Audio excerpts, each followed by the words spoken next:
Hello friends, ई सकुंदम के learning platform पे आप सभी का स्वागत है। I hope you all are doing great.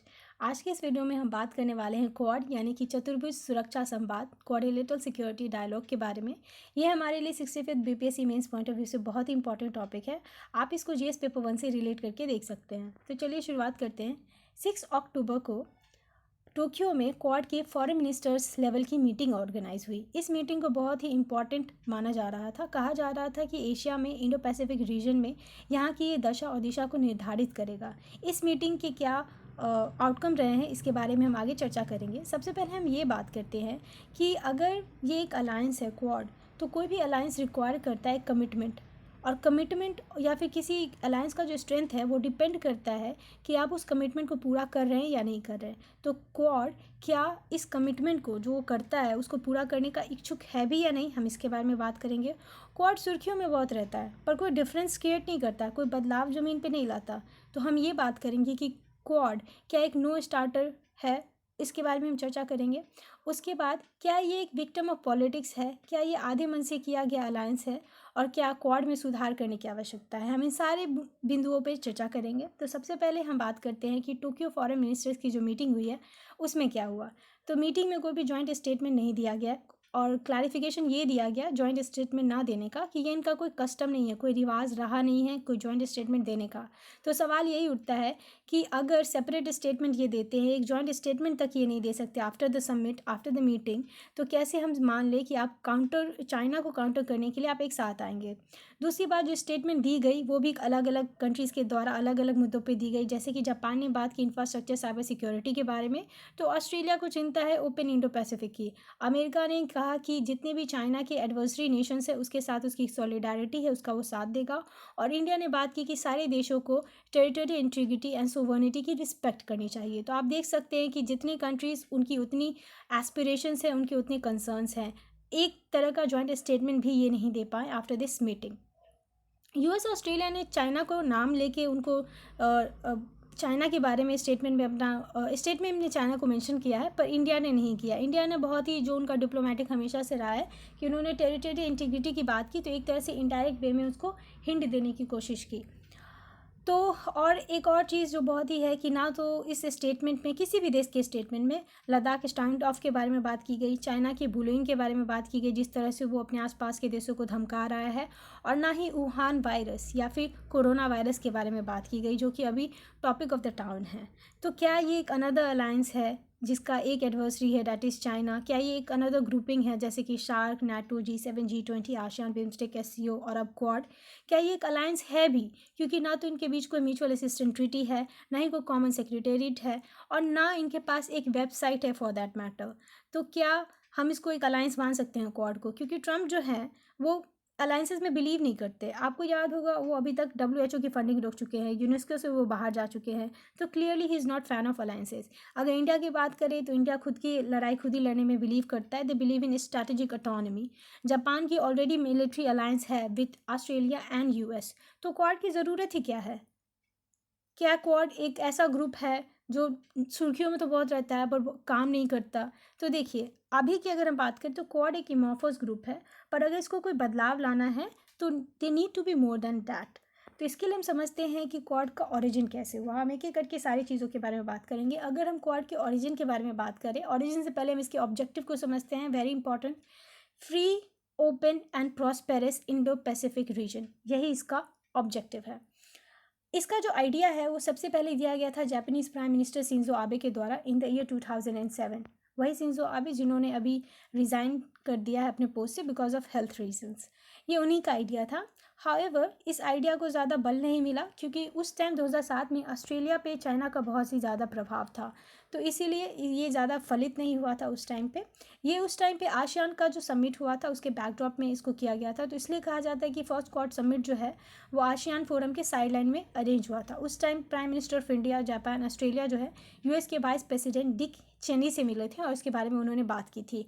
However news तो काफ़ी हुआ था पर कोई एक्शन नहीं किया गया इनके द्वारा। देन 2007 के बाद आते हैं 2012 में।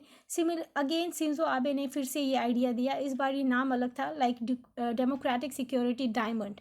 Again Australia, India, Japan, US इसमें ये था कि जो भी मैरीटाइम कॉमन है जैसे कि इंडियन ओशन और वेस्टर्न पैसिफिक, इसको ये चारों कंट्री मिलके सेफगार्ड करेंगे। ये भी फलित नहीं हुआ।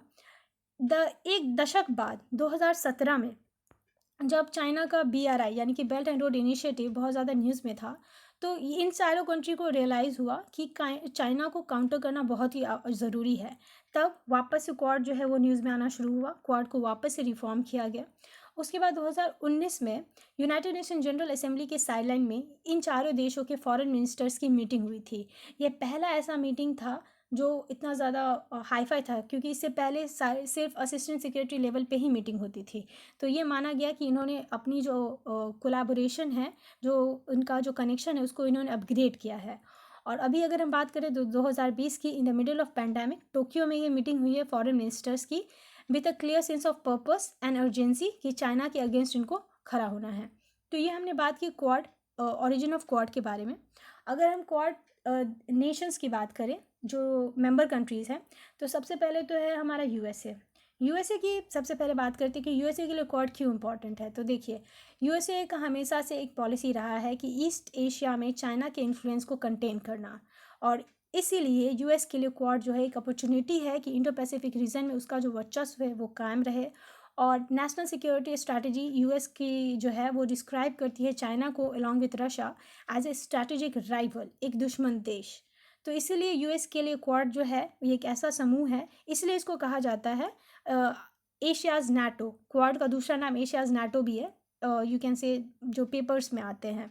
तो वैसे नाटो क्या है, एक मिलिट्री अलायंस है, पर क्वाड तो ऐसा कुछ भी नहीं है, तो इसको एशियाज़ नाटो कहना ठीक नहीं होगा, पर ये इस दिशा में आगे जा सकते हैं। यूएसए की मर्जी यही है कि एक मिलिट्री अलायंस स्थापित हो चाइना के अगेंस्ट। दूसरा जो कंट्री है वो है ऑस्ट्रेलिया।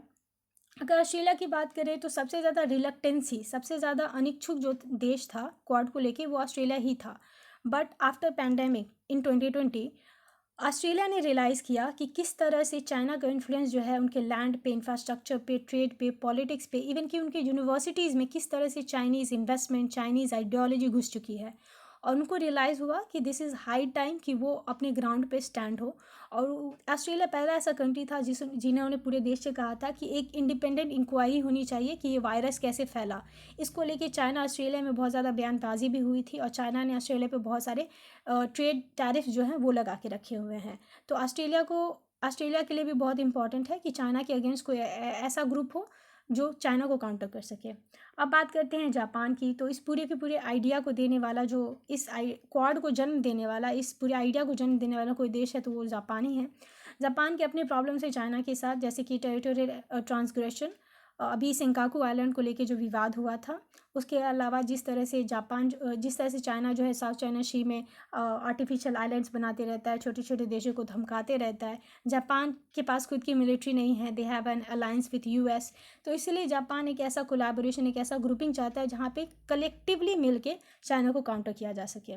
अब हम बात करते हैं अपने प्यारे भारत के बारे में। तो इंडिया के लिए क्यों इंपॉर्टेंट है, तो देखिए, अगर मैं यही वीडियो 2019 में बना रही होती, या फिर अगर लद्दाख का स्टैंड ऑफ नहीं हुआ होता, तो हम कुछ और आंसर देते हैं। पर अभी जो हम देंगे इंडिया के लिए क्वाड क्यों इंपॉर्टेंट, वो कम्प्लीटली चेंज हो जाता है after the Ladakh stand of. इसलिए कहा जाता है कि जब हम फॉरेन अफेयर्स के नोट्स बनाते हैं तो उसमें आपको हमेशा अपडेट करना पड़ता है। ज़रूरी नहीं एक महीने पहले जो हमने लिखा वो अभी भी रेलिवेंट हो।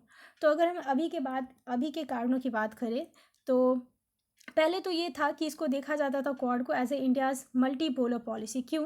क्योंकि एक तरफ आप क्वाड में चाइना को काउंटर करने की बात करते हो, दूसरी तरफ आप चाइना के साथ कोलैबोरेट कर रहे हैं इन इंस्टीट्यूशन लाइक ब्रिक्स और एससीओ। तो कहा जाता था कि इंडिया जो है वो स्ट्रैटेजिक ऑटोनॉमी को अपनाए हुए है, सारे कंट्रीज़ के साथ मिलकर बात करता है।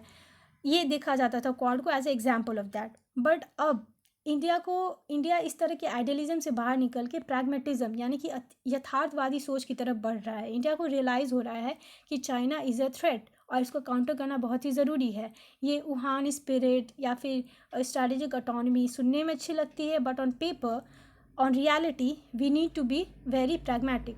तो इसीलिए क्वाड में जो है ज़्यादा जो एक्टिव है, इंडिया ने अपना जो इंटरेस्ट है वो दिखाना शुरू किया है। बट अभी भी इंडिया के जो भी बयान होते हैं रिगार्डिंग क्वाड, वो बहुत ही ज़्यादा डिप्लोमेटिक होते हैं। यूएस तो ओपनली चाइना को ब्लेम करता है, बट इंडिया नहीं करता। तो यहाँ पे एक प्रॉब्लम है। अब हम इसके क्वाड के बारे में हमने बात की।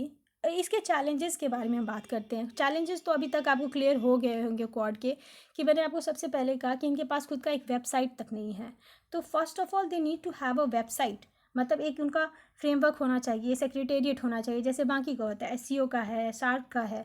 तो इनका एक सेक्रेटेरिएट, एक फ्रेमवर्क होना चाहिए, अपना वेबसाइट होना चाहिए, एनुअल मीटिंग होनी चाहिए, सबमिट होनी चाहिए, इनको टाइम टू टाइम मिलते रहना चाहिए। फर्स्ट मतलब ये सब यहाँ पे होता नहीं। तो ये तो सबसे बड़ा चैलेंज है जो उनको दूर करना है। दूसरी बात है चाइना। चाइना का क्या क्या प्रॉब्लम है?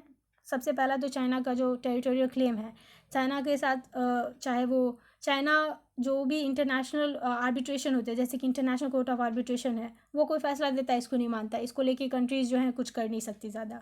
चाइना साउथ चाइना सी में जो है वो किसी भी आइलैंड को मतलब हथिया लेता है, उसके बाद आर्टिफिशियल आइलैंड बनाता है, जो उनके साथ जो बाउंड्री शेयर करते हैं, जैसे कि इंडिया है। तो चाइना का जो टेरिटोरियल क्लेम है, ये बहुत ही बड़ा चैलेंज है पूरे के पूरे क्वाड के लिए। उसके बाद जो सेकेंड चैलेंज है वो है चाइना का क्लोजनेस विद आसियान कंट्रीज़। तो अगर हम इंडो पैसिफिक के बारे में बात करें तो आसियान कंट्री जो है वो बहुत इंपॉर्टेंट हो जाते हैं। अगर आसियान कंट्री क्वाड मेंबर्स का साथ नहीं देंगे तो चाइना को काउंटर करना बहुत ही मुश्किल हो जाएगा। तो चाइना का जो क्लोजनेस है विद आसियान, ये एक चैलेंज है क्वाड के राह में, इसको एक स्ट्रांग ऑर्गेनाइजेशन बनाने के लिए। The third thing is economic power of China. China का जो है इकोनॉमिक स्ट्रेंथ बहुत ही ज़्यादा है, बहुत ही डीप पॉकेट है। इसीलिए तो इसका जो डेट डिप्लोमेसी है, सारी कंट्रीज़ को फ्री में लोन देना, ऑफ द बुक लोन्स देना, तो कंट्रीज़ कुछ बोलती नहीं हैं चाइना के खिलाफ। तो ये जो इकोनॉमिक पावर है, इसको ओवरकम करना क्वाड नेशंस के लिए बहुत ही ज़रूरी है। और क्वाड नेशंस में खुद में ही जो है वो कन्वर्जेंस नहीं है, खुद में ही जो आम सहमति नहीं है। अभी हमने बात की टोक्यो समिट के बारे में, तो देखा आपने, एक जॉइंट स्टेटमेंट तक नहीं आया है। सबके अपने अपने कंसर्न्स हैं, अपने अपने एस्पिरेशंस हैं। तो भाई जब आप खुद में ही सहमत नहीं हैं किसी एक चीज़ को लेके, तो आप चाइना को कहाँ से काउंटर करेंगे?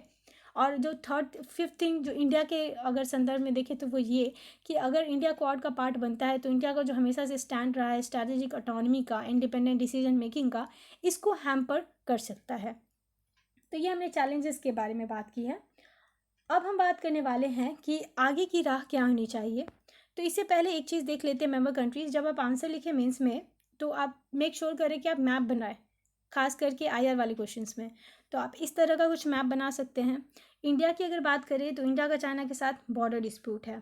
अगर हम ऑस्ट्रेलिया की बात करें तो ऑस्ट्रेलिया का चाइना के साथ अभी जो चल रहा है वो टैक्सेस, प्यूनिटिव टैक्सेस उस पर लगाए हुए, स्लैब्स की हुए टैरिफ।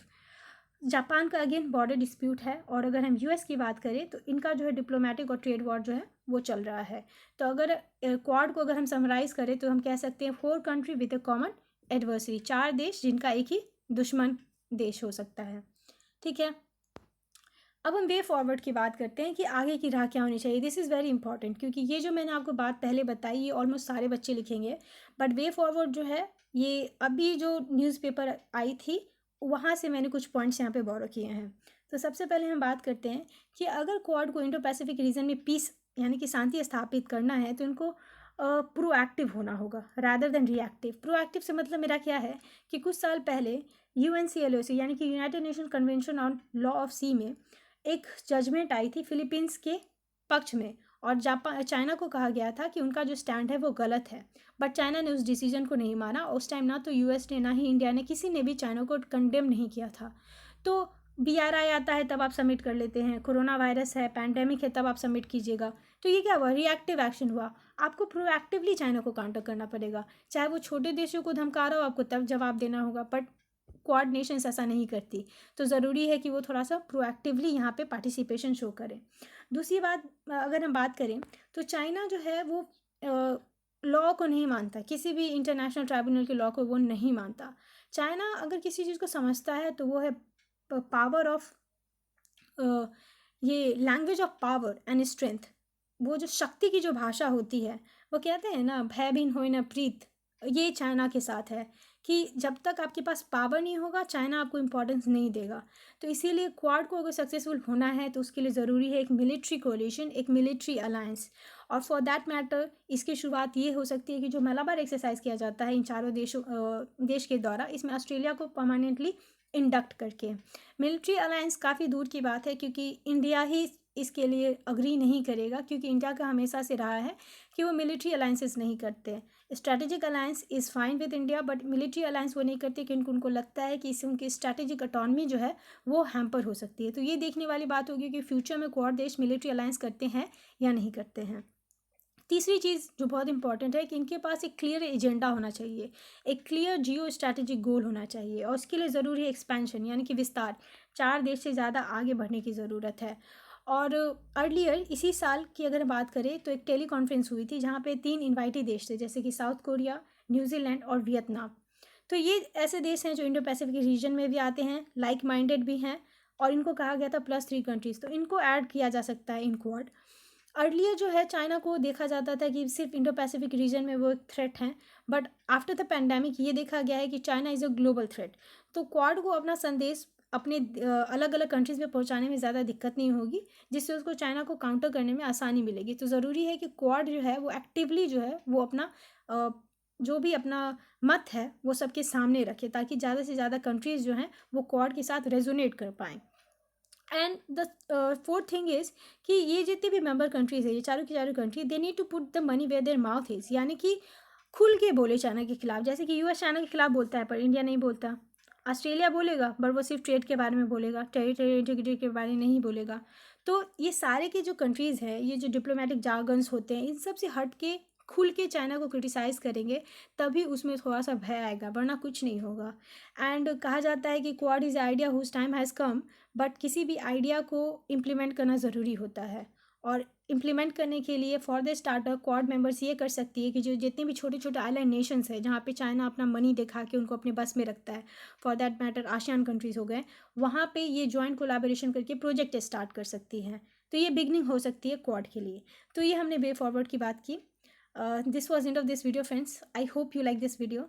वीडियो कैसा लगा कमेंट में लिख के ज़रूर बताएं। चैनल को सब्सक्राइब करें, ज़्यादा से ज़्यादा लाइक करें, इसको शेयर करें। Happy learning.